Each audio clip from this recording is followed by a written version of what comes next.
Hello everyone, welcome to this new series. In today's video, we are going to explore Pandas, the most powerful Python library for data manipulation and analysis. Pandas is like your Swiss Army knife for data tasks. Whether it's cleaning up messy datasets or performing complex statistical analysis, Pandas has got you covered. So let's jump right into it. So on the very first to start with, we have to install the package using the command pip install pandas. That will install that particular package in the environment, and once that package has been installed, press shift enter. In this particular case, in my case, I have already installed it, so I'm just commenting out and running the same shell.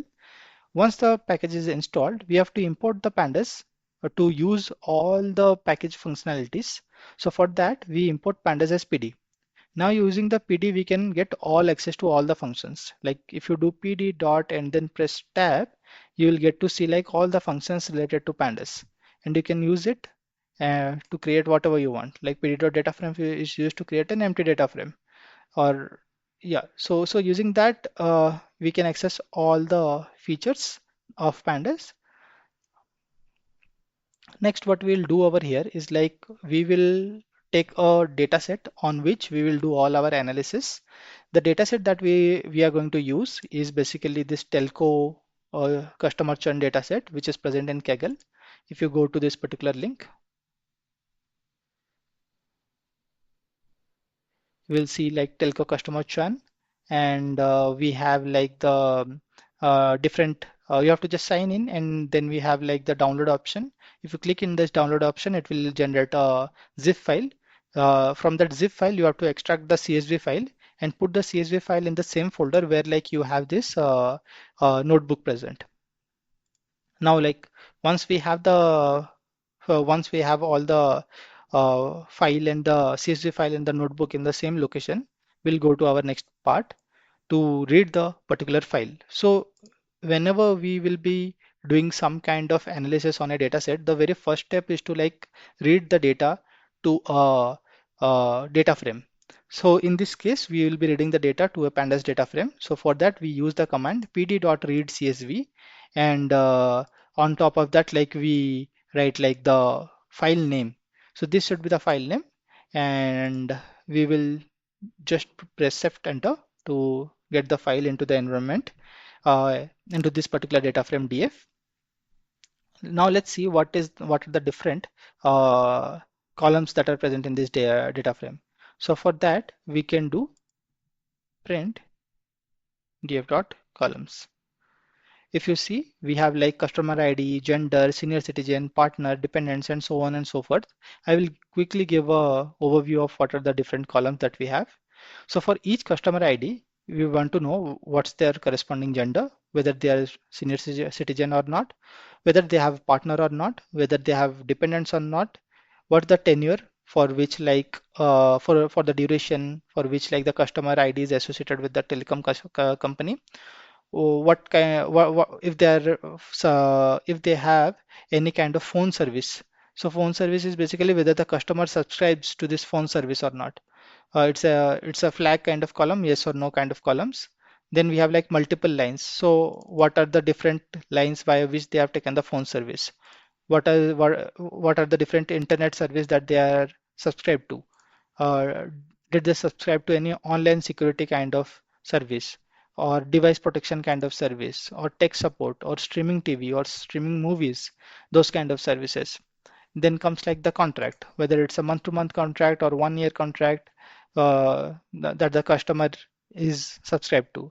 Then like whether they are doing a paper billing or paperless billing. What's the payment method? What's the monthly charges? So what the monthly charges that the customer is subscribed to, and total charges is basically the cumulative of all the monthly charges till date.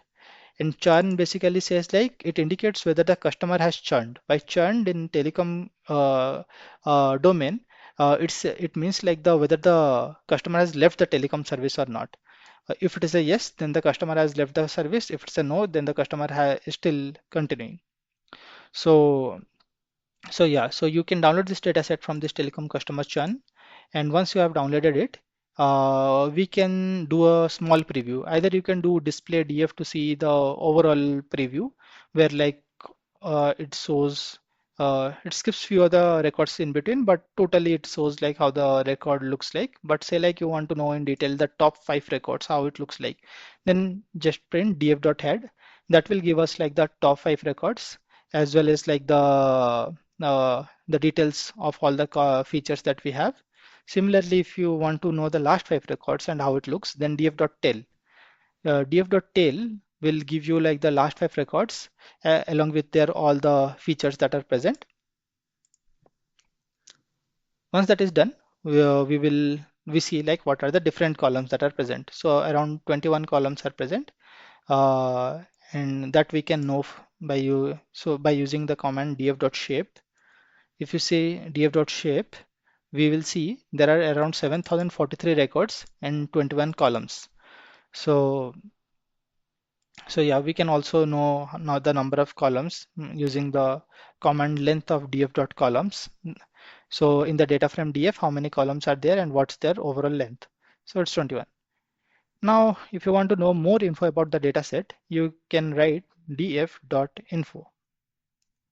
What will that give is basically for all the 21 columns, how many non-null records are present in each of the column or each of the features, and what type of feature is it? Is it like an object feature or int64 or float 64, or a date time kind of? We don't have date time related column over here, date time data type column over here, but yeah, we can get to know like what each of the column data type is. Once we have that, then we will look into the data type of Pandas data frame. So in Python, we have a concept of data type. So suppose I create a list of 3 values, then the type of list will, sorry, the type of list will get us to know like this is a list. So similarly, we will get to know what is the type of the data frame that we have created. So as you can see, like it's a pandas.core.frame.data frame. So in short, we say it's a pandas data frame. Similarly, if you want to access any of the column to see like what is the type of a column, so we will get to know the type of a column is series. So here I would like to take a pause and explain like the data set that we read into pandas, that will be of type pandas data frame, and the column of each column of that particular data frame will be of type series. So on data frame, a separate set of functions can be applied, and on series, a separate set of functions can be applied. So that's why we have to make this distinction between data frame and series. We will see in upcoming videos what are the different kind of functions that we can apply on series, and what kind of different functions can be applied on pandas data frame. Okay. So with that, we will go to our next part. So once we have read the data, we saw like what are the uh, different kind of features that we have and what are the data type of those features. Next, we will see basically we will try to do a descriptive statistics for all the features that we have. For that, we will write df.describe.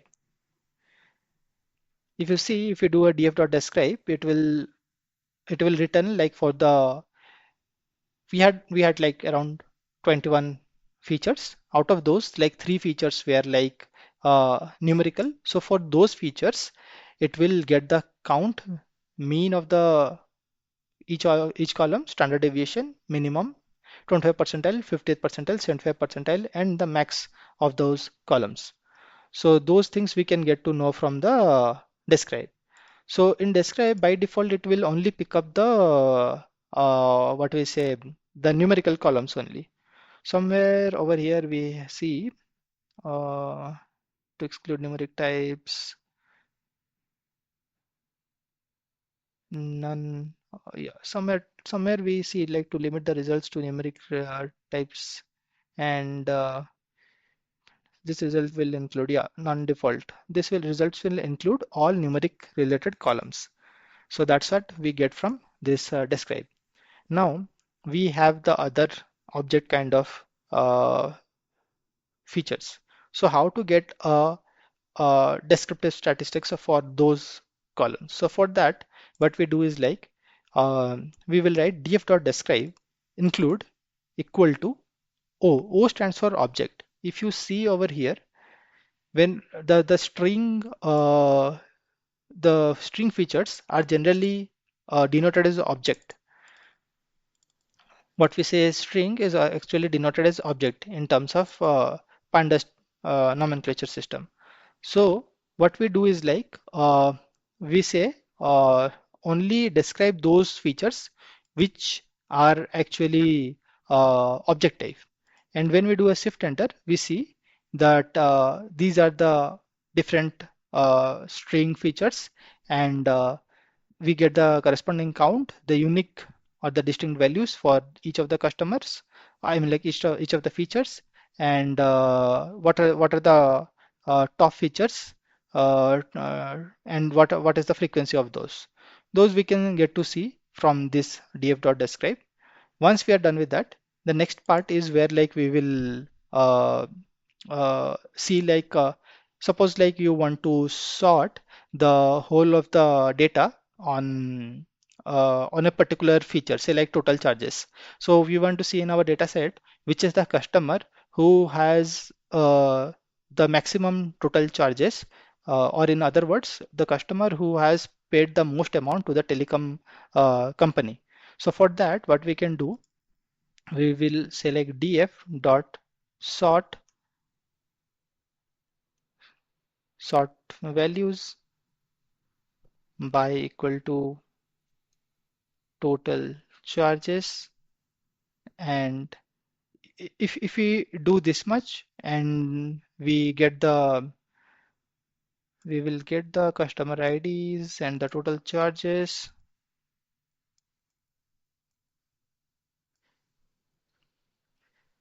By default, when we sort values, it will sort in like ascending order instead of descending order. But if we pass the parameter ascending equal to false, then it will sort in descending order, and it will give us the customers who have like the paid the most amount to the telecom company. So that's what we see over here also. So that's how we will get like the sort the data in descending order on the basis of a particular column. So once we are done with this, the next part is like selection by label. So what happens over here is like sometimes we might need the customer at the index 0.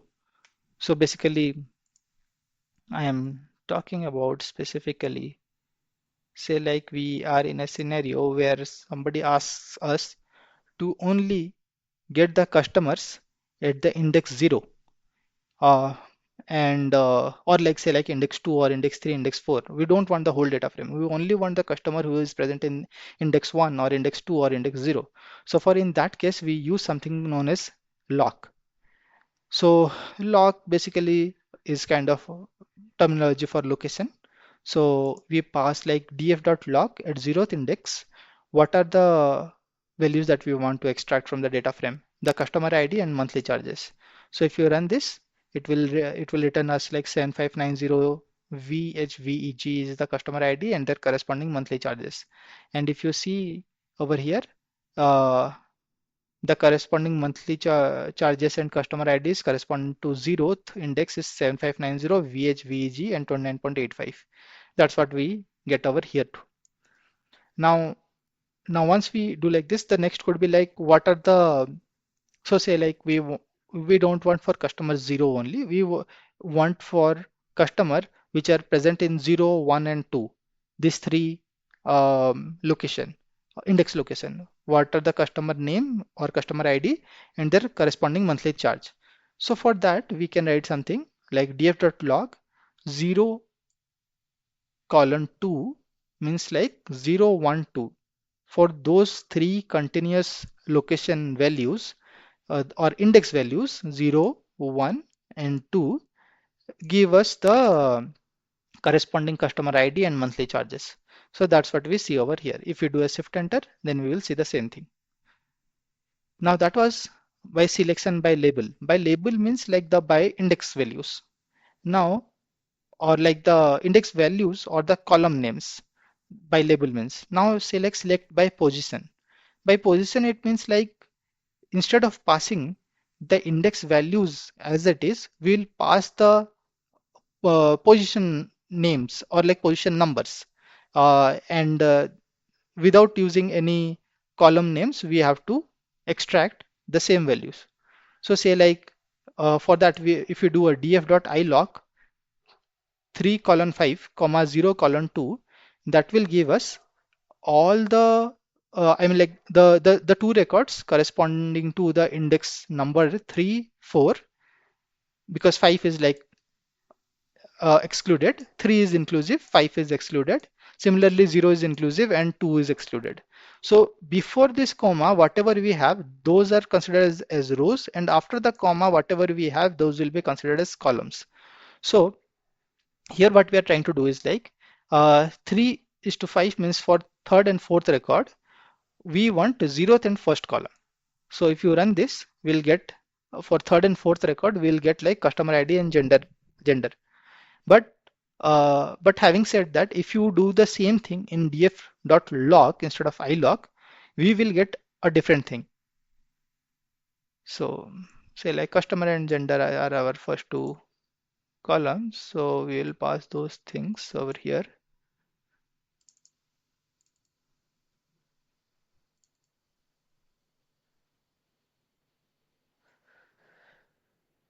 Okay. When we pass df.log, the record numbers are 3 colon 5, and these are the column numbers. Then we get three records, 3, 4, and 5. And corresponding to those records, we get like or like corresponding to those index values, we get the customer ID and gender.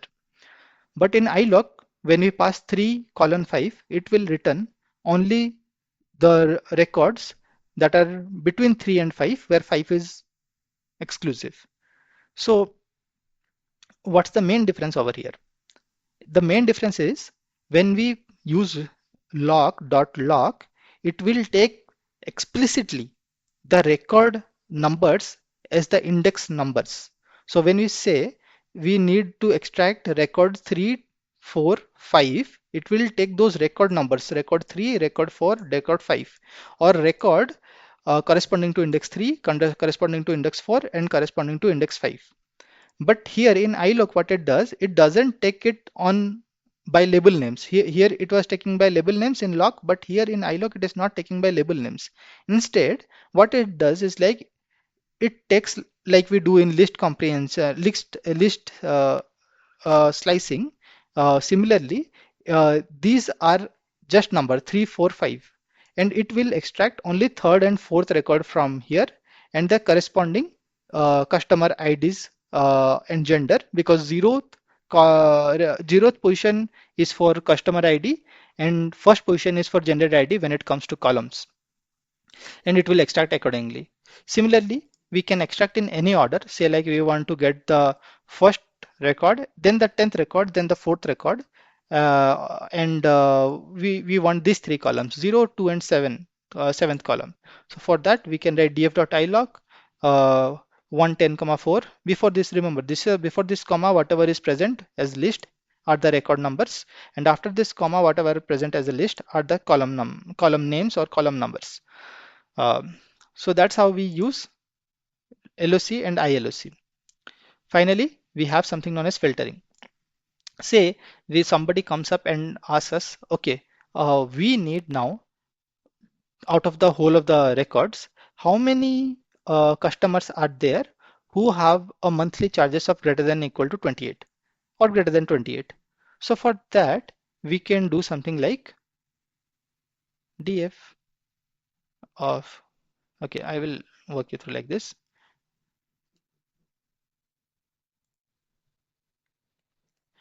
Okay, so this kind of notation where we say like df of monthly charges greater than 28 dot shape will give us all the records that are having more than $28 of purchase or like of subscription when it comes to the overall as compared to the overall data set. So in overall data set, we had around how many records? We had 7,043 records. Out of the 7,043 records, 5,437 records or like users have a monthly charges of greater than 28. So basically how does this particular thing works? Let's see. So for that we will write df of monthly charges greater than 28, and that will give us a column of trues and false. So whichever record has qualifies this particular uh, condition. So basically whichever user qualifies this particular condition, that will be true and rest will be false. So when we are filtering on this boolean thing, it will only return the true and leave the false behind. So if you do, so this will give us the whole of the record, but we are not interested in the whole of the record. We are just interested in the customer ID and the monthly charges,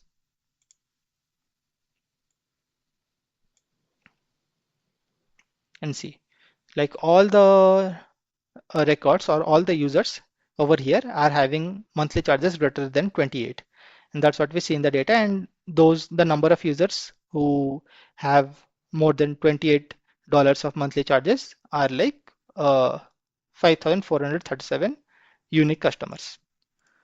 So that's what we can see by doing like dot shape also. So, so that was it for today's session.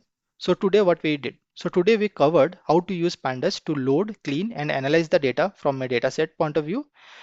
We also explored how to filter and manipulate data, as well as like how to quickly gain some insights using pandas built-in functions.